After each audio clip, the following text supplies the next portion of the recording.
까미, 나의 작은 용사. 2016년 9월 30일 서울 독산동 집 나무 바닥 위에서 처음 너를 만났다. 가슴에 하얀 점이 있는 새까만 강아지. 큰 귀를 쫑긋 세우고 나를 올려다보던 그 눈빛을 나는 평생 잊지 못할 것이다. 까미. 장모 치와와라는 견종명보다 내가 까미라는 이름으로 불리는 순간부터 너는 내 삶의 중심이 되었다.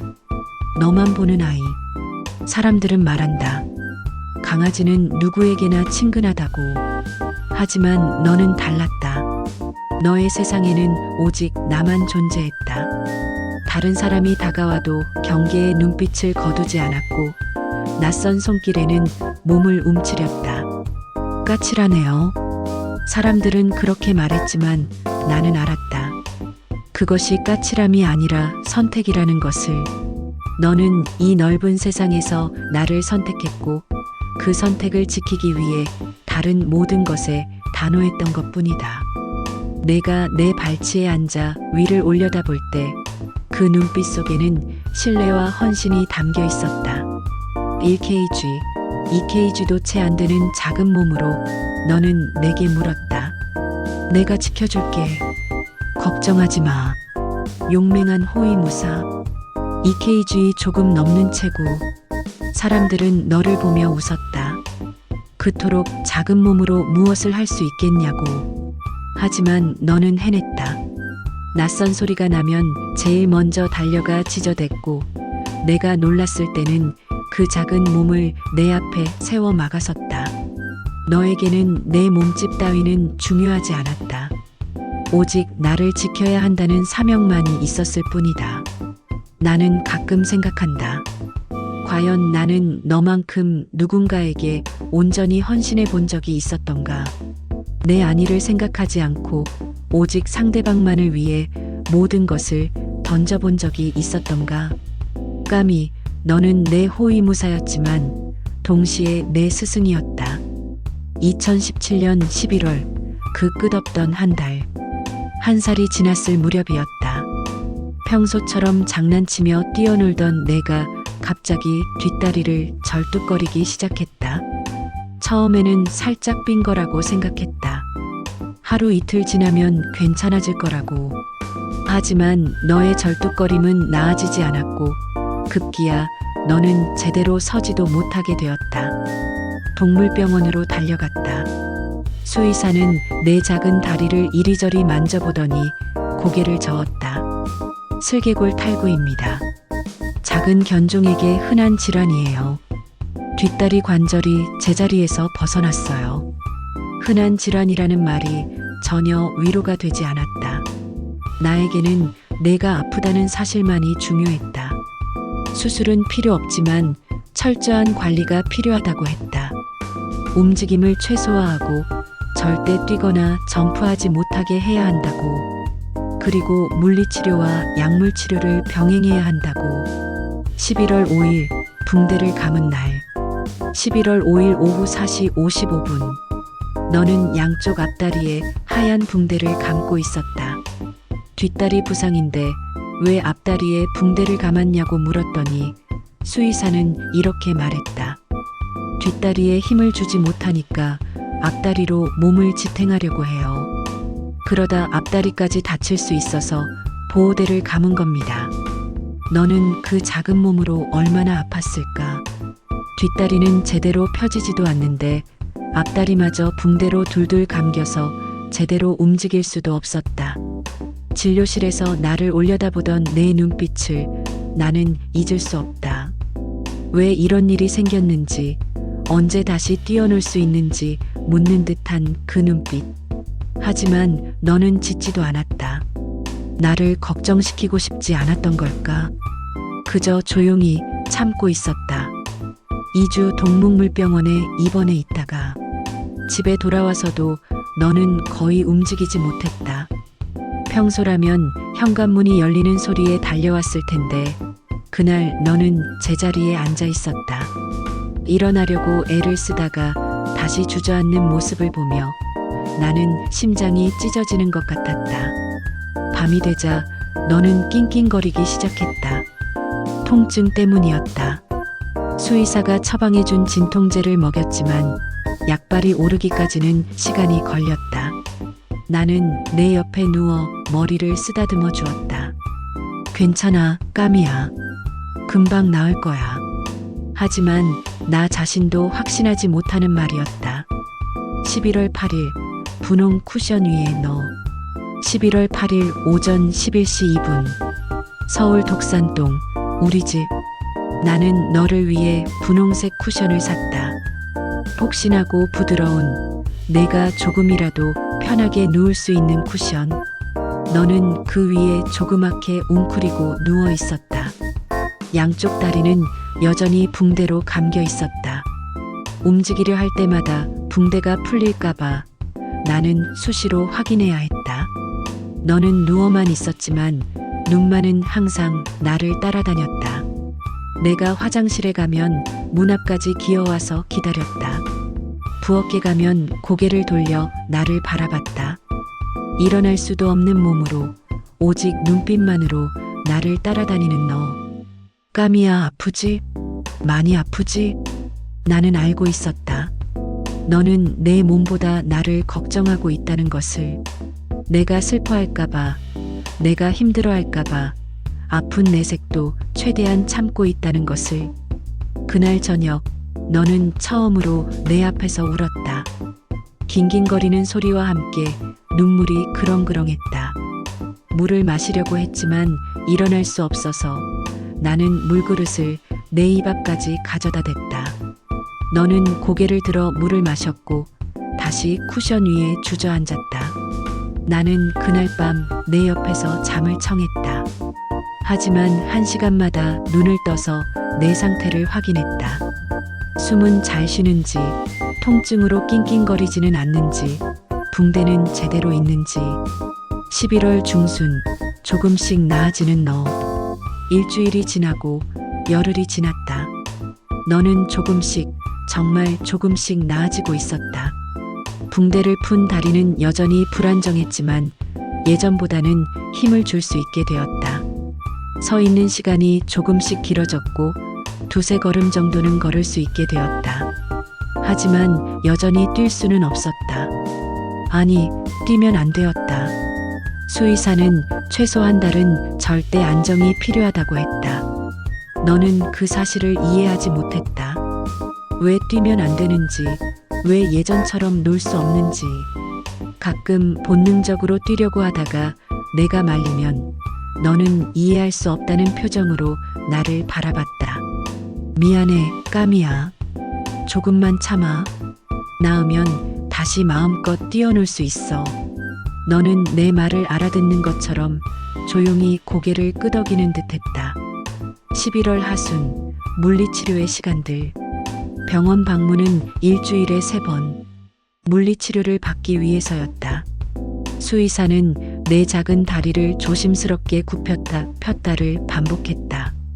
관절을 부드럽게 해주고 근육이 굳지 않도록 하기 위해서였다. 너는 그 시간이 싫었을 것이다. 아픈 다리를 만지작거리니까. 하지만 신기하게도 너는 물리치료를 받는 동안 거의 소리를 내지 않았다. 나를 걱정시키지 않으려고 참는 것 같았다. 치료가 끝나고 집에 돌아오면 너는 지쳐서 바로 잠들었다. 분홍 쿠션 위에서 새우잠을 자는 너를 보며 나는 매일 밤 기도했다. 제발 우리 까미 아프지 않게 해주세요. 다시 뛰어놀 수 있게 해주세요. 11월 29일 기적 같은 순간. 11월 29일 오전 12시 2분. 한 달이 지났다. 너무나 긴 한 달이었다. 그날 아침 너는 스스로 일어났다. 조심스럽게, 천천히 하지만 분명히 내 발로 섰다. 그리고 걸었다. 한 걸음, 두 걸음, 세 걸음. 불안정했다. 중심을 잡기 위해 몸을 좌우로 흔들었고 가끔 비틀거렸다. 하지만 넘어지지 않았다.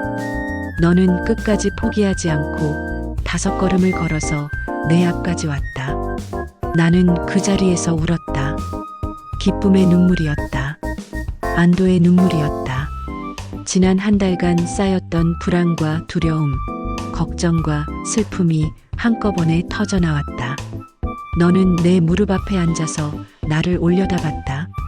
그리고 꼬리를 살짝 흔들었다. 봐, 나 다 나았어. 이제 괜찮아. 그렇게 말하는 것 같았다. 나는 너를 조심스럽게 안아 올렸다. EKG의 작은 몸. 하지만 그 안에는 세상 그 무엇보다 거대한 생명력이 살아 숨쉬고 있었다. 잘했어, 까미야. 정말 잘했어. 너는 내 품에서 내 얼굴을 핥았다. 마치 나를 위로하듯이. 6개월 느림같이 살고 있는 푸들과 이제 장난치며 신나게 놀 수 있어 좋아했다. 애교쟁이의 귀한 마이너스 다시 찾은 일상. 한 달간의 투병 생활이 끝나고 너는 서서히 예전의 모습을 되찾아갔다. 하지만 완전히 똑같지는 않았다. 아니, 더 나아졌다고 해야 할까? 12월 새로운 시작. 12월 초 너는 다시 뛰기 시작했다. 수의사의 허락을 받은 후였다. 처음에는 조심스럽게 짧은 거리만 뛰었다.